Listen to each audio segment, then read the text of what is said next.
ভিডিওটা ব্লগ বন্দি করেছি বুধবার রাতে, তো সেদিন আর এসে পোস্ট করা সম্ভব হয়নি, তাই ভিডিওটা এডিট করে আজকেই পোস্ট করছি।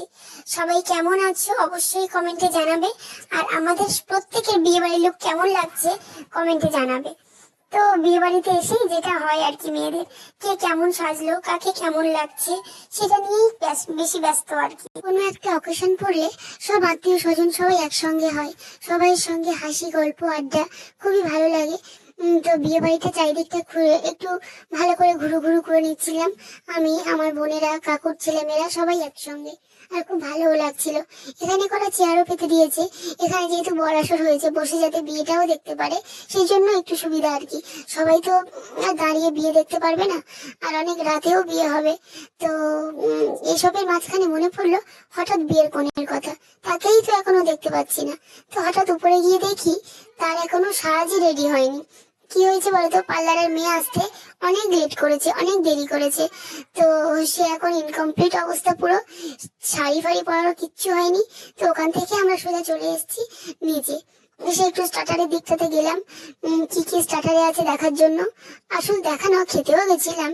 তো প্যান্ডেলটা খুবই ভালো হয়েছে।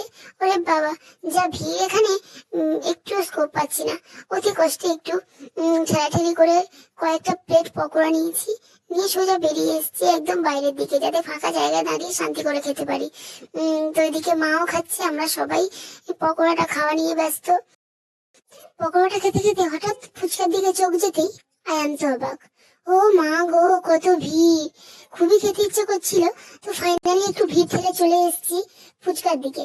খুব ভালো বানিয়েওছে ফুচকাটা, খুব ভালো লাগছে খেতে। আর একবার তো খুব পেয়েছি, এত সহজে তো এখান থেকে বেরোবো না, ভালো করে খাওয়া দাওয়া করে তারপর বেরোবো। আর কফি তো খাবো না, একদম ইচ্ছা করছে না খেতে। তো দেখো আমি বোনেরা সবাই, আর উনি একা না, আরো একটা ফুচকা স্টল আছে ওপারে, দুজনেই দিতে নাজেহাল হয়ে যাচ্ছে।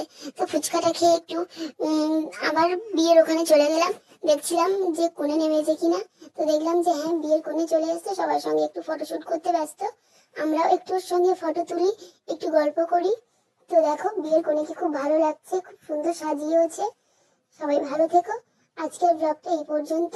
বিয়ে বাড়ির নেক্সট ব্লগগুলো শেয়ার করব, অবশ্যই ভালো লেগে থাকলে একটা লাইক করে দিও। তো চলো, ভালো থেকো, গুড বাই।